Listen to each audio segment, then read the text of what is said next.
Pulling up with that Mighty cake, bitch, that Mighty Drake. Right now, fire, is up now. You bound to die. I just woke up, got bands today. What got rest today? Pulling up with that Mighty cake. What's good, y'all? Welcome back to another tier list. It's your boy HeadHunterNick with the Dirty South Podcast and Dirty South Sports, and dropping another SEC tier list. If you saw my last one, it was a week 0 through week 4 tier list, basically ranking the performances of how the teams in the SEC are looking, how they were looking going into week 4. Week 4 has now been played, so I'm now going to make this a weekly thing. And the reason I was doing week 0 to week 4 was because, well, I didn't make a tier list for those weeks, so I had to make up for it. So the goal is to do every Power 4 conference, but we are going to focus more on the SEC because, well, it's Dirty South Sports, Dirty South Podcast. We're in the South. We live in SEC country. But yeah, we're going to focus on the SEC. We also probably going to focus on the Big Ten as well because we have one of our other co-hosts, Two Tone Zach. He is an Ohio State fan, and we're actually going to have some of his vlogs. He was just at the game when they played Marshall. He was in Columbus for that, so we're going to have some of the clips from his vlog up on the channel. But if you haven't already, leave a like, subscribe, all that. Check out some of our other stuff on the channel. We got reactions, tier lists. What else? Oh yeah, we have a fucking podcast. So check out some of the old podcast episodes. But without further ado, we're gonna rank how these teams performed in week 4 and how they're gonna look going into week 5. So we have have tiers here. We have national contender, we have good, we have mid, cheeks, Mississippi State, and bye. So that's basically the tiers. Bye is just, some of the teams that didn't perform, who didn't play this week. So we're going to put them in the bye column. I know Alabama and Georgia did not play. So when we get to them, I will put them in the bye column. And since they do play each other this week, I'll share a little bit about my thoughts on that game. So enough of me talking about other shit. Let's just go ahead and get into the list. So the South Carolina Gamecocks, just so you know, I am going to have my phone with me. I will be looking at notes and stuff just so that when I do say what I'm going to say about these teams, I at least want to be accurate and not just talking out of my ass. So if you see me look down on my phone, forgive me, but it's just to be as accurate as possible.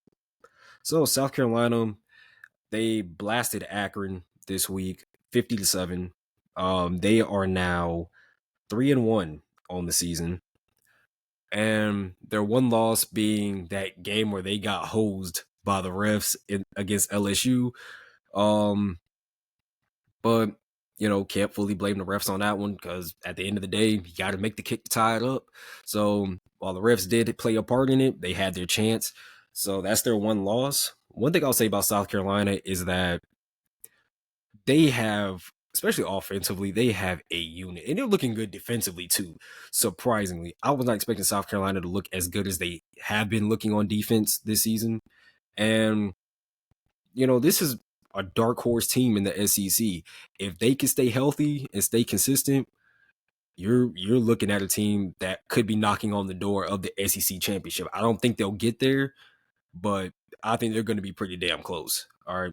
So I'm going to put them in the good column because they have looked they've looked great. We already know about the superstars on offense with Lenore Sellers. I hope I said all that. I hope I said his name correctly. Raheem Rocket Sanders, and of course Nick Harbor at receiver.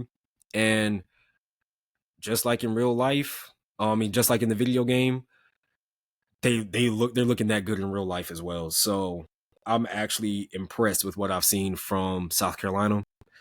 And let's see if they can keep that consistency going forward.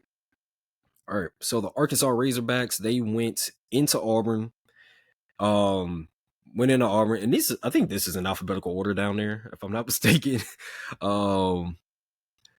It's not fully in alphabetical order. Oh, well, who gives a shit? We're not talking about that right now. So Arkansas played Auburn, went into Jordan-Hare Stadium on on the Plains and won 24-14. They are 3-1 on the season. Arkansas, you know, they're one of those teams where like I don't think we've really been paying much attention to Arkansas. I feel like they're surprisingly good so far as well. They had that loss in double overtime to Oklahoma State, and it's like they didn't look that great against UAB, and then they beat Auburn, who, don't get me wrong, they're not great at all. Check the preseason SEC tier list if you want to hear my thoughts on Auburn. I got a lot of flack for that one. I was right, but I got a lot of flack for that Auburn rant that I had in that preseason SEC video. But so far, Arkansas, they haven't looked all the way terrible. And their first test, I'm going to say test, is going to be when they play Texas A&M in College Station. So yeah, we're gonna have to see that, but I'm gonna say Arkansas has looked good. They've looked good. In comparison to other teams we have to rank down here, I could put them in mid as well as good, but they are 3-1, and their one loss came against a ranked team on the road in double overtime. So a couple plays go their way here and there, and they're undefeated right now. So I'm going to put them in the good section and keep it at that. The Auburn Tigers, they are 2-2 on the year. And if you saw my initial preseason video on Auburn, this is a shocker to me that they're 2-2. But they played Alabama A&M for week 1, blasted them, of course, and then that Cal game, sent Twitter into a frenzy, saying they got beat by the woke agenda as a Southern team in this conference. Absolutely insane that Cal comes in on the road. And can we stop? Can we stop with the whole Jordan Hare stadium factor bullshit? Because it's that home field advantage, being ranked as one of the toughest places to play. Apparently, it only works against Auburn and Georgia, because let it be anybody else and they step into Auburn and walk away with a pretty decent dub. All right. Of course, New Mexico State last year, 3-touchdown victory over Auburn in Auburn. And then, of course, Auburn shit the bed in the Iron Bowl. Then you got they pulled off that one win after benching Peyton Thorne against New Mexico. And then they played Arkansas and lost that at home. And now they have to play Oklahoma at Auburn again. So even based on how bad Oklahoma looked this past week, and we'll get to that, there's no telling how that game could go, truth be told. And so right now, I'm going to put Auburn in the cheeks column, because they're 2-2, and their 2 wins is Alabama A&M and New Mexico. New Mexico lost to an FCS school this year. Alabama A&M is, I don't think they're even a really good HBCU team. So, and they also play in the FCS division. For those you don't know, HBCU schools, at least the popular ones we know, play either FCS or D2. And Alabama A&M is a D1 FCS. And hoop-de-doo, they put 73 on them. Florida, the Florida Gators, I didn't really hear much about their game either. Did they even play? Did Florida even play? Yeah, they did. They beat Mississippi State. Yeah, I forgot about that. They did beat Mississippi State. And it's not an impressive win. All right. Yes, you went into Starkville. Beat Mississippi State. Pretty good. Not that impressive, honestly.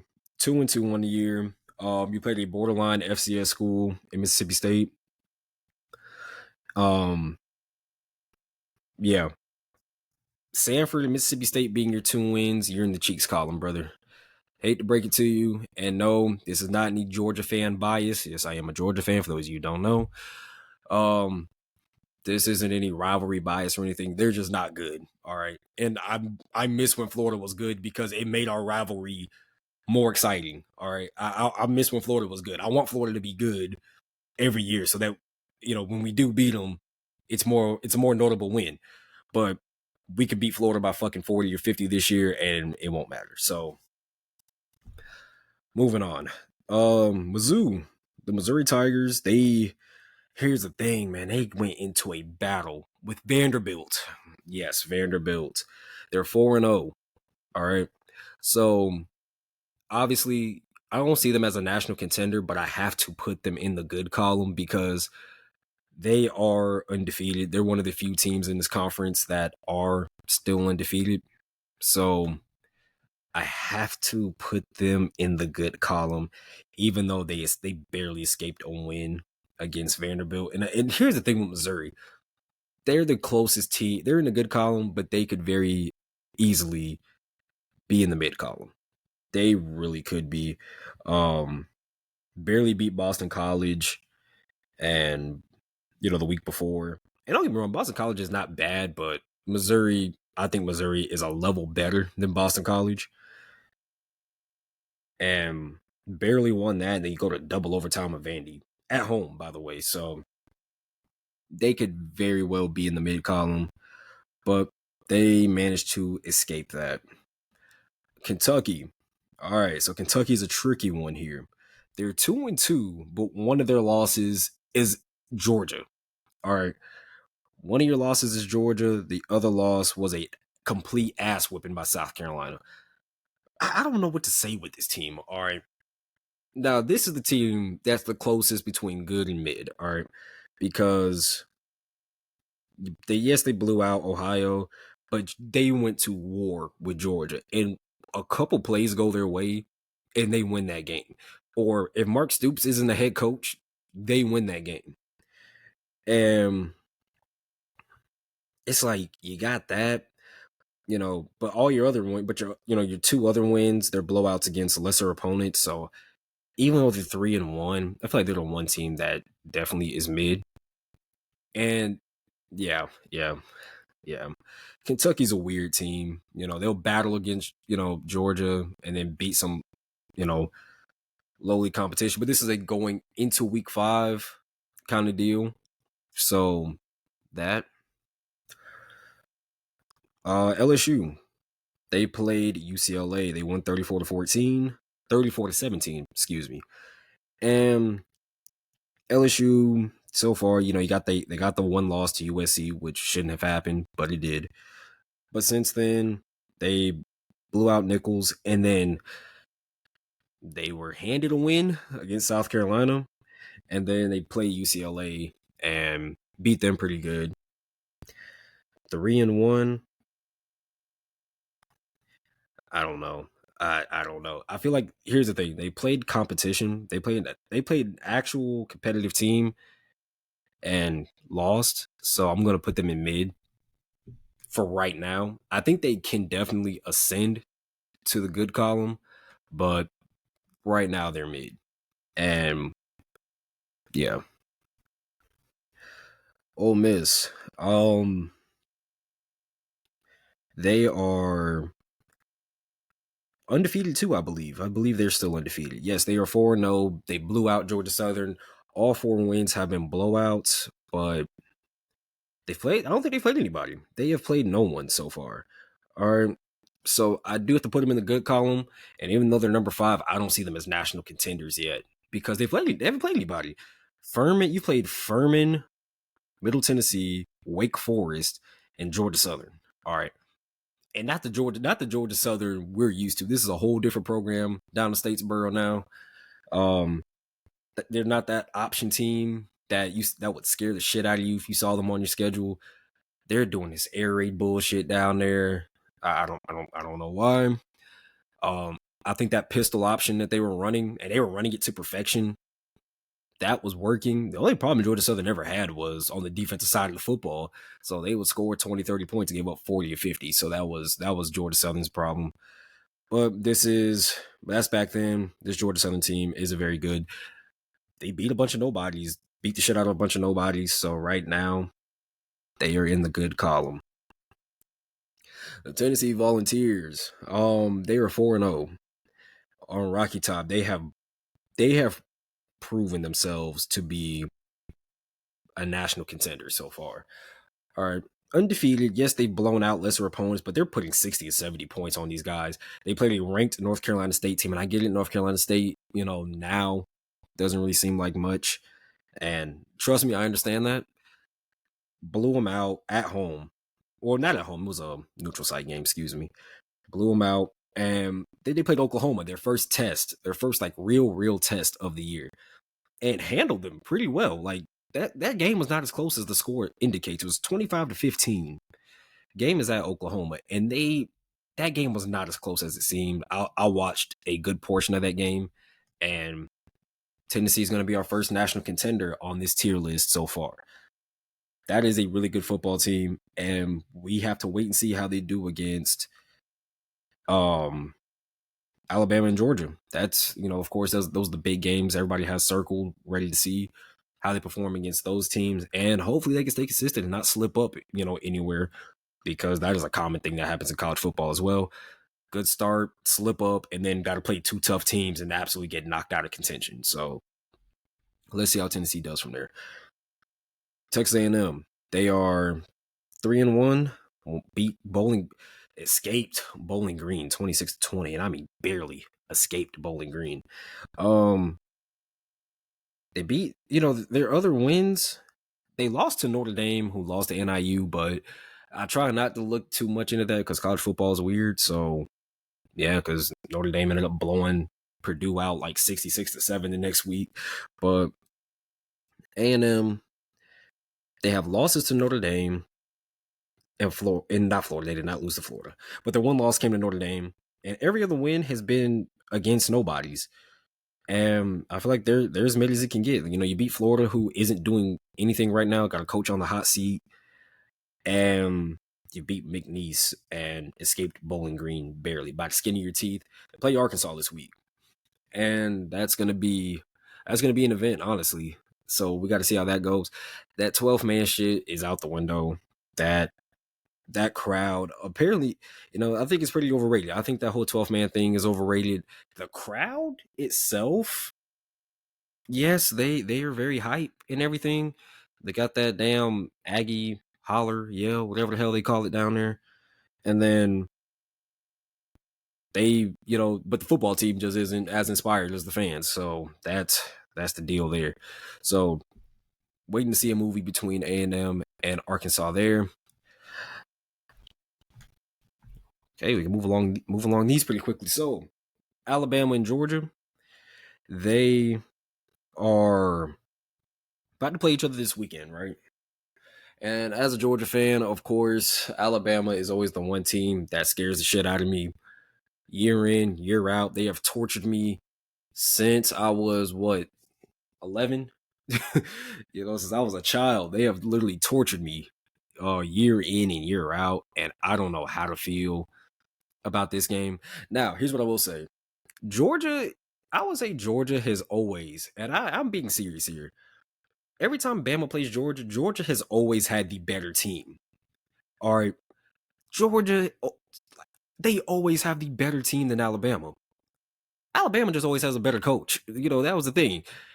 A lot of the games in which Alabama beat Georgia, it wasn't necessarily the players just out there straight up cooking Georgia all the time. Yes, there were a couple games here and there where, yeah, it was just Bama's players just straight up destroying whatever Georgia had. But Georgia was always out-coached. And think about it, you got the greatest college coach of all time. It took that to always beat Georgia. And he's gone now. Nick Saban, he's not coaching Alabama anymore. So and I know it's a game in Tuscaloosa. I know Kalen DeBoer, he just went to a national championship at Washington. I don't know if Kalen DeBoer is fully suited for a true SEC game yet. And yeah, had a little technical difficulty there.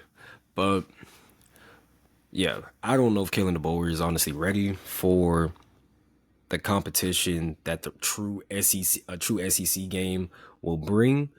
I just don't see it yet. I don't think Georgia blows out Bama. at all. You're going into Tuscaloosa. Kelly DeBoer is still a damn good coach. Is still one of the best college coaches in football right now. So while you may not be going up against Nick Saban, this game is the furthest thing from light that you're ever going to get. And I think this Georgia Bama game is going to be real simple. Get Milroe on the ground. You win. Don't get him on the ground. You simply are going to lose that. So, yeah, that's my thoughts on that. Vanderbilt, they are 2-2. And, yeah, they beat Virginia. They're another strange team, too. They beat Virginia Tech. And the next week, they blow out Alcorn. Another team that just simply isn't on their level. Small FCS HBCU. And then Georgia State blows them out. But they didn't blow them out, but lose to Georgia State. And then turn around and battle with Missouri. So they're such a back and forth team. I think they're the definition of mid. And yeah, I'm just going to put them there. The Texas Longhorns, they are still undefeated after blasting Louisiana Monroe 51-3. 4-0. They have played competition, blown them out on the road. Number one team in the country, and they are number one for a reason. So Texas is going to definitely be in the national contender spot. Then we got Oklahoma, who, they just lost to Tennessee 25-15, as I mentioned before. And let's see. They are now trying to be sure of the record here. They are 3-1, as I thought. All right. So they're 3-1 and one loss coming to Tennessee, but they haven't looked all that great this year. They escaped a game against Houston. Didn't look all that great against Tulane, in my opinion. And then first game of competition, they lost to Tennessee. But hey, you held Tennessee to 25, which is an accomplishment within itself. They need to get an offense going. They're playing good enough defense. They're playing good defense. I think they have a really good defense. They're just on the field too much because the offense is so incompetent. So with how terrible that offense has been, the defense is just getting worn out, which is how they gave up 25. But they have a week of, they're just going to have an easier week going into Auburn. It's not going to be easy because it still is an SEC game. But going to Auburn, I think they're going to have a week of relief playing them. So as far as where I'm going to rank them, I still think that this is a good team because they're the only team to have slowed down Tennessee. They didn't stop them, didn't beat them. And like I said, the game wasn't as close as it showed, but they got their welcome to the SEC moment. Even though Tennessee out everythinged Oklahoma, they out offense, out defense, out hit Oklahoma, and just got to get used to the fact that they're not in the Big 12 anymore. So you're playing a whole different brand of football now, and it's going to get violent. And I feel like with them going into the game against Auburn, I feel like they can manage their way to good and stay good. But I'm being pretty generous with the good I'm putting them in right now, so they can easily be in mid. And we just have to see how they do this Saturday. But that's the tier list. Be sure to check out some of the podcast episodes and all the other stuff we have on the channel, reactions, all that. And we'll be sure to see how everything goes this week. We can come back to it, see how right I am, how wrong I was, whatever. But till next time, stay dirty, stay dangerous. We out. In the aftermath, I'm always gonna get that text asking me where we is. Like, baby, go get some rest, cause darling, I don't wish you well. When you ain't with me, I need you sick to your stomach, it can't stand on your feet. I know it's your own, but I just gotta be honest.